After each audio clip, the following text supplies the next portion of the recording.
I think if we look at Western philosophy as a way of discovering guides for living, one of the major lines that we would have to see threading its way through Western philosophy is that ideas matter. And if we're going to talk about the meaning of life, the avenue to discovering that meaning would be through ideas.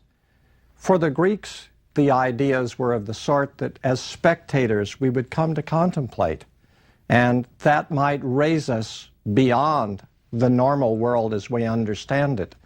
But from the Greeks, and religions in the West have added to this and complemented it and even become rivals to it, it's the idea that not only do ideas matter, but the meaning of life is in important ways, literal or metaphorical, found beyond this world. By the time we come to Hegel, history matters utterly. But the history Hegel talks about is a grand intellectual odyssey.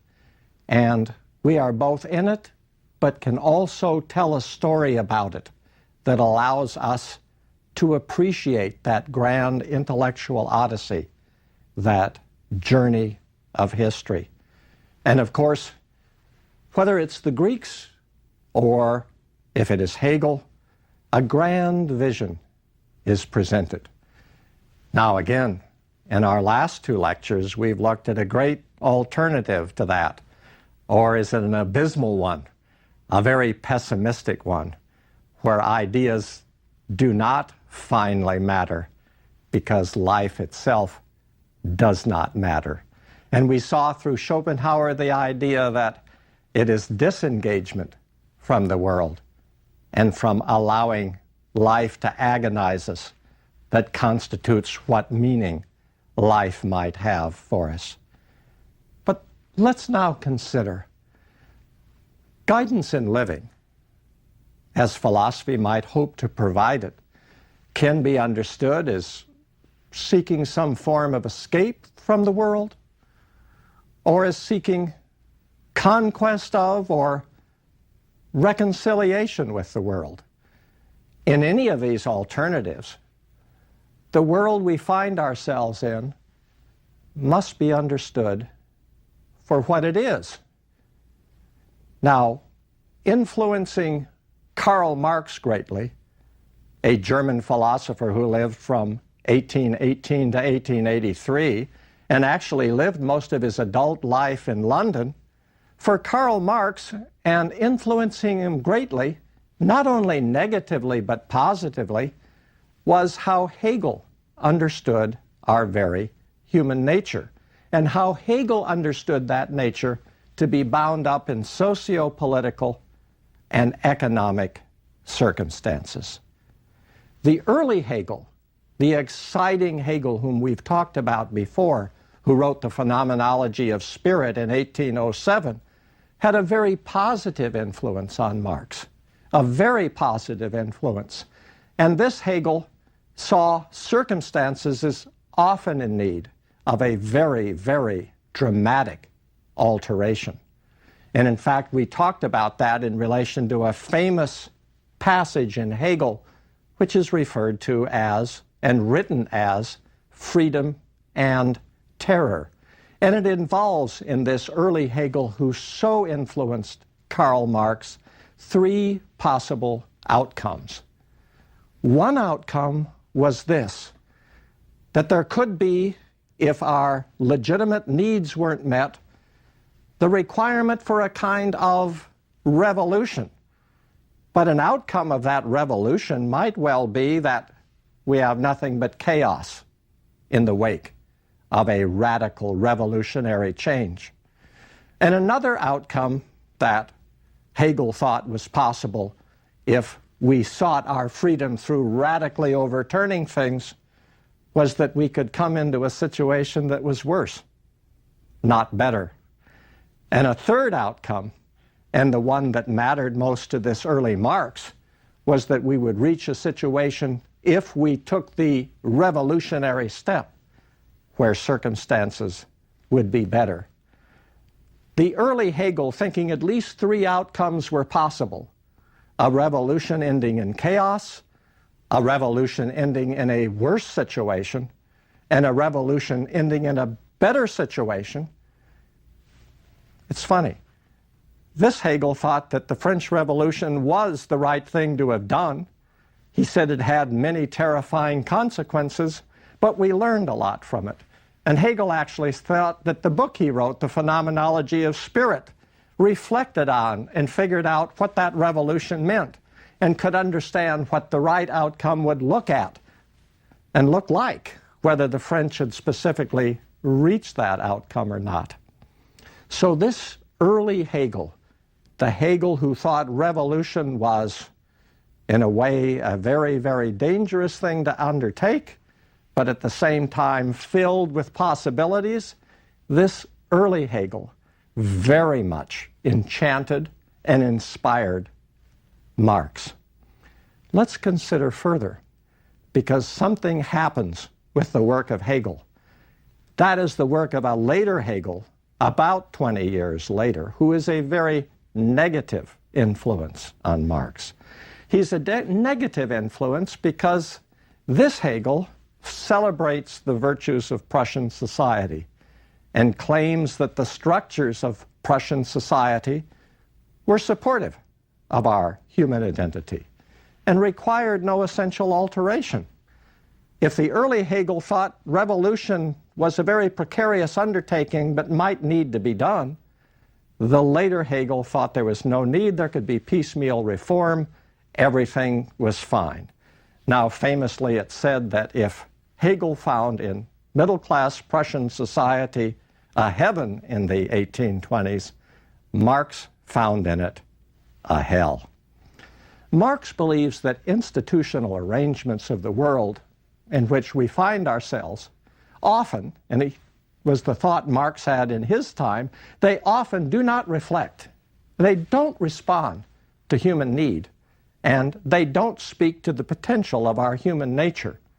Thus, Hegel's later philosophy, Hegel's philosophy of the 1820s, which said that society as it was now constituted was supportive and spoke to, acknowledged and recognized the rational, essential nature of human beings, Marx was enraged by that. To him, that was just simply false. It was very cozy. It was very conservative. It was just awful. Marx saw the dynamic and courageous spirit of the early Hegel giving way to a self-serving, smug, complacent, and highly inequitable conservatism. The circumstance in which one doesn't find oneself acknowledged, recognized in and through institutional arrangements, that circumstance in which you're supposed to be mirrored, acknowledged, and recognized, but you're not, Marx refers to as alienation. And Marx thought that we lived, if we were in Marx's time, in a very alienated world where the institutions and circumstances around us do not speak to us, do not recognize us, do not acknowledge us. How to understand alienation?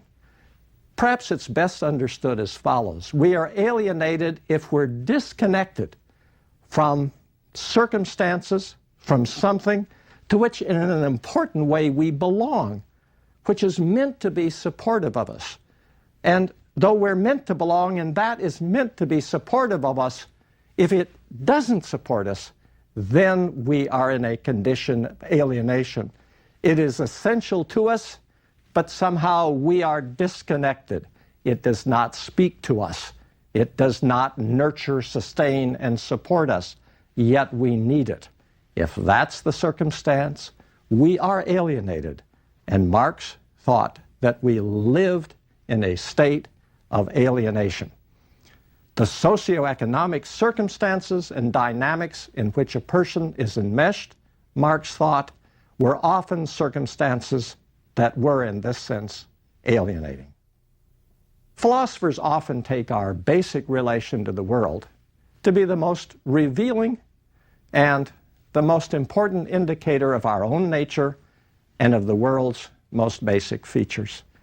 Now, as we know, Hegel, Kant, the grand Western rational tradition understood our pivotal relation to the world to be in terms of thought.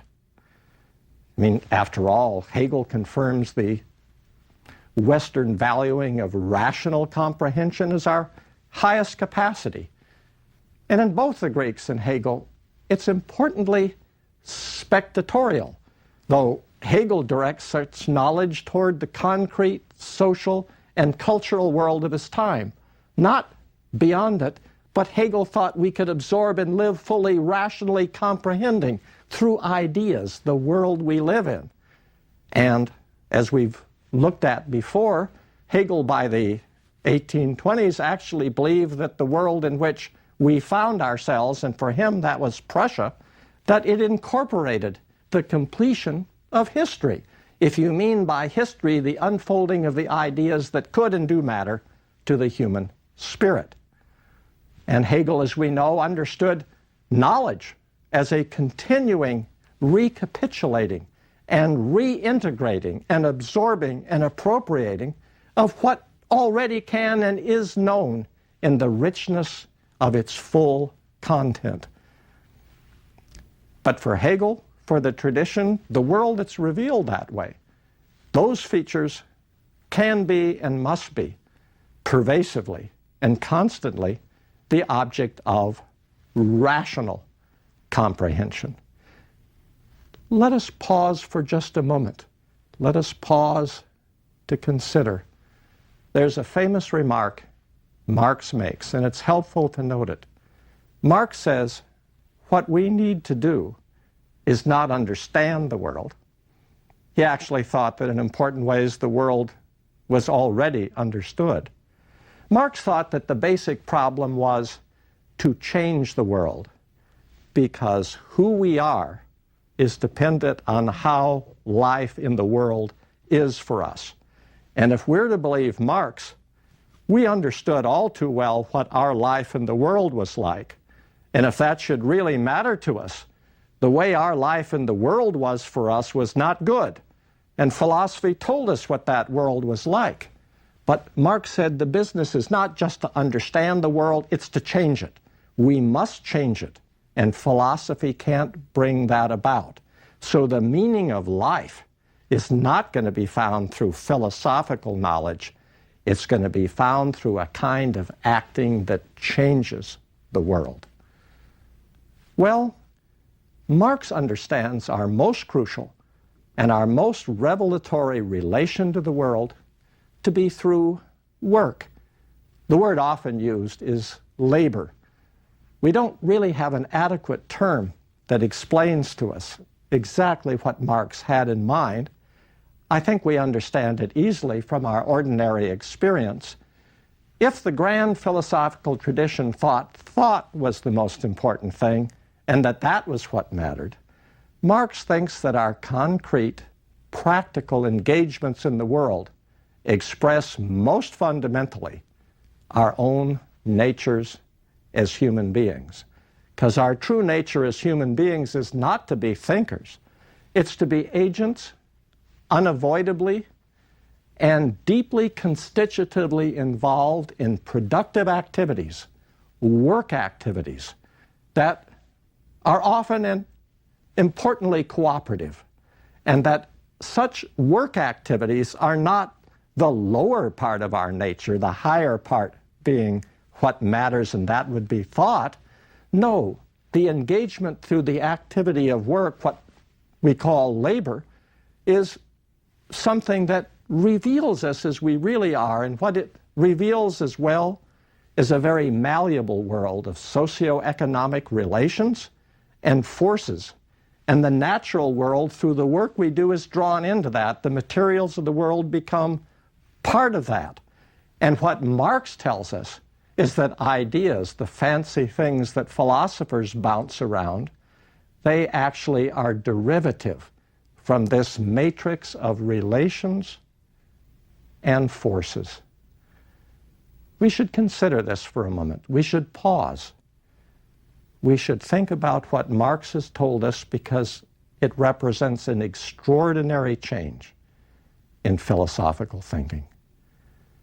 We are now told that our actual, and let's even use this word, our ordinary life in the world, our life as workers, hopefully as productive agents involved in work activities, that's where we find the real world.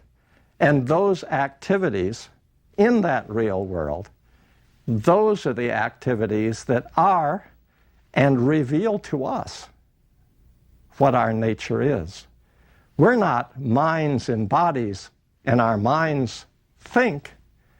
We are bodily beings who work, and the kind of work we do and the situations in which we undertake that work, those are what make us who we are, what we are. And if philosophy, as Marx thought, could do little, if anything, about that, then maybe some other kind of activity would be necessary. Some other kind of activity that would do something about the world in which we work, if that world is a world that's not just discomforting, but alienating. If it's a world that does not recognize and acknowledge and allow us the full and free expression and working out of our talents, of our abilities. Let's consider further. Marx has a diagnosis, a diagnostic understanding of this alienation we have, the alienation in which the world in which we live isn't supportive of, doesn't nurture our abilities and talents. And that understanding of our alienation involves at least three sorts of circumstances in which a separation occurs. We're, in a way, disengaged or alienated from ourselves, and we are not in touch with our true underlying nature.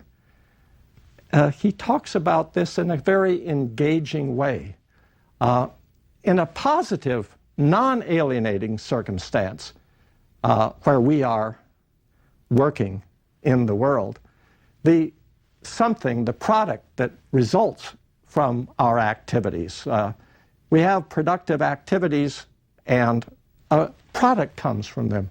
Marx thinks that in the best circumstance, that product, well, it should be made in the way we would choose to make it, and the product, when completed, should be ours, and we should be entitled to dispose of it in the manner in which we choose.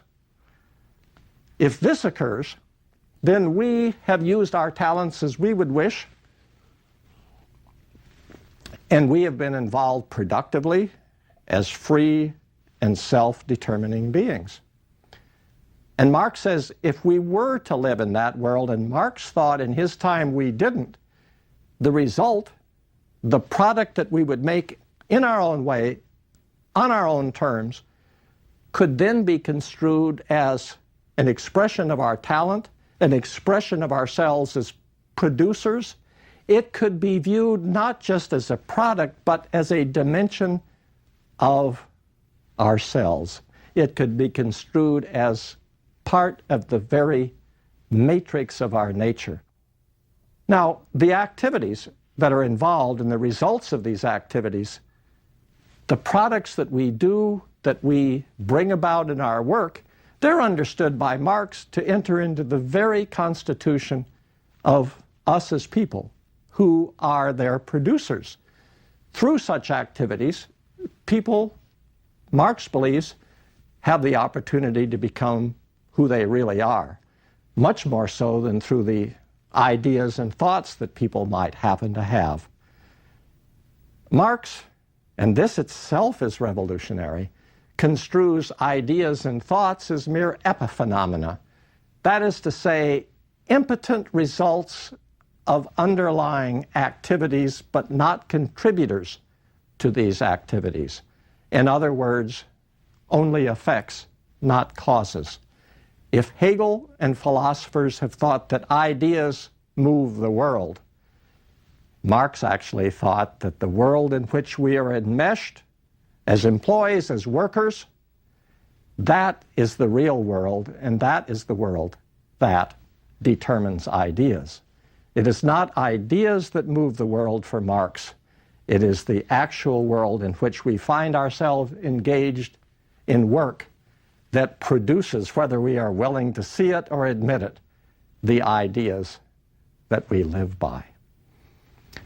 Marx not only believes that work is central and that the products we produce are so important and that we must be able to produce them in our own way, Marx also thinks that if we're to be truly liberated, if we are to be our true selves, and if our talents are to be realized, our time must be our own. That is to say, everyone's time must be subject to the timing and the partitioning of time that oneself chooses. One's time must belong to us. We must not belong to time.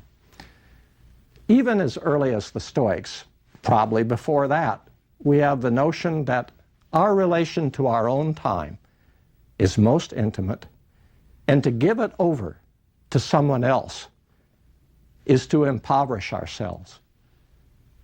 There are really two essential questions that we should ask regarding time, and they're important to focus on. Does the time in which we live belong to us, or does it belong to someone else? Does the time belong to us, or do we belong to it? There's an important experiential distinction between clock and existential time. We live by the clock. Sometimes we're altogether tyrannized by the clock, and then we belong to a time external to us. But there's another sense of time, which is existential time. We don't pay attention to the clock. We have time belonging to us. I'd like to pause for a moment to tell you an important story that arises out of a Greek philosopher, Seneca, viewed as a Stoic. Seneca makes a remarkable statement. He says, there are all kinds of possessions that we have that we would not think of giving over to anyone else. But what's most precious to us is our time, and we're giving our time to other people all the time. And isn't that an extraordinary oddity, that things not quite so intimately connected with us as objects we might have, those we don't give away. But what is most intimately part of us, our time, we tend to be generous with. Seneca thought that was a great, problematic paradox in human life. But now think about it. Marx says if our talents are to be expressed, if they're to be realized, we must live in a world not only where it is in the way we choose that the products we produce are produced, but Marx says we must live in a world in which the time in which we do what we do is our time. It is not given over by us or sold by us to someone else. But of course, Marx, we know, is a critic of capitalism. And the capitalism that Marx chose to see was a capitalism in which we're tyrannized by those with the money to pay, who employ us, and those of us who work are employed and with the money given us, and in return for that money, sell our time to someone else. Marx thought that the world in which he lived in England in the 19th century was an exploitative world, a world in which the capitalists, who turn out to be, on his view, the bad guys, dominate human beings, paying for their time, and therefore, at least metaphorically, enslaving people who must sell their time, must sell the way they do things to those who pay them. And if you sell your time, if you sell the way you do things and you give over the products of what you do to the one who employs and pays you. Then supposedly that person tells you what to do, how to do it, when to do it. And that leaves aside what your talents might be, and the possibility that maybe the real meaning of life is finding a way to express and use those talents as you choose, in your own time and in your own way. Could the meaning of life could it be finding a way to live in a world in which that was possible? Is that realistic? Well, whether it's realistic or not, for Marx, the meaning of life would be to live in a world where you would express your talents as you wished, produce as you wished, and your time would be your own. And to the extent that didn't occur, you would live in an alienated condition. Now, in the positive condition, the non-alienated circumstance that Marx extols, not only is what you produce yours to produce as you wish and your time your own, the relations that human beings sustain with each other are concrete existential relations that are fully human and involve a wide range of aspects. Think of it this way. Marx thought that in a society where money was what altogether mattered, relations were primarily relations between buyer, seller, producer, consumer, and there's a whole network of capitalistic arrangements that determine who does what and when. And the underlying human meaning of these things get lost. Production becomes everything. Consumption becomes everything. In order to make it able to work efficiently, what you've got to do then is have mass production. You've got to have lots of money to hire lots of people who will do things as you tell them that they must be done. And Marx thinks in such a world, not only do we get abstracted from who we are, also we get alienated from what our underlying talents might be. Almost in passing, Marx says that not the least of the human relations that are sustained are between man and woman. And even as early as the 19th century, he worries that these relations can be subject to economic determinations. Marx reacts critically to a matrix of relations that sorts out primarily in economic terms. He is very concerned, as I've just mentioned, that if we live in a world where it is buyer-seller, economic competitor, producer-consumer, employer and employee, if that is the primary way in which we are taken up into life, well, then we are not living a concrete human life. And a concrete human life is what ultimately matters. So what then does Marx tell us diagnostically? Let's consider what he does tell us diagnostically and go further. He tells us that when all is said and done, ideas are the results of circumstances, not the creator of circumstances. Marx tells us that what we think is determined by the kind of life we live in a world of work, and that the ideas we have are a result of work arrangements. Marx tells us that if those arrangements do not speak to our talents, do not give us the freedom to develop as we wish, allow us to produce as we wish, and allow our time to be our own, that world in which we then find ourselves must be changed. Philosophy won't be able to change it. Something else will be required to change that world. And perhaps what might be required is a radical, revolutionary alteration of that world. Why does Marx think that's needed? Because maybe only then our true talents can be expressed.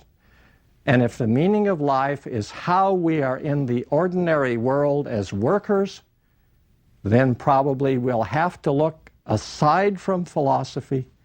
We'll have to look at how the world is structured, and what probably we will need to do is to undertake activities that will radically change it. Where do we find the meaning of life? Not in ideas, not in withdrawing from the world. For Marx, we find the meaning of life through the radical change of the world that supposedly would liberate our genuine talents. Is this an unrealistic dream? Is this a misunderstanding of what human life is actually like? Is this a dream that has no future? Is this a dream that is not realistic? Or does Marx tell us something about what the true meaning of life could be if the world was arranged in a different way? In our next lecture, we'll look into these questions about Marx and about the direction Marx takes further.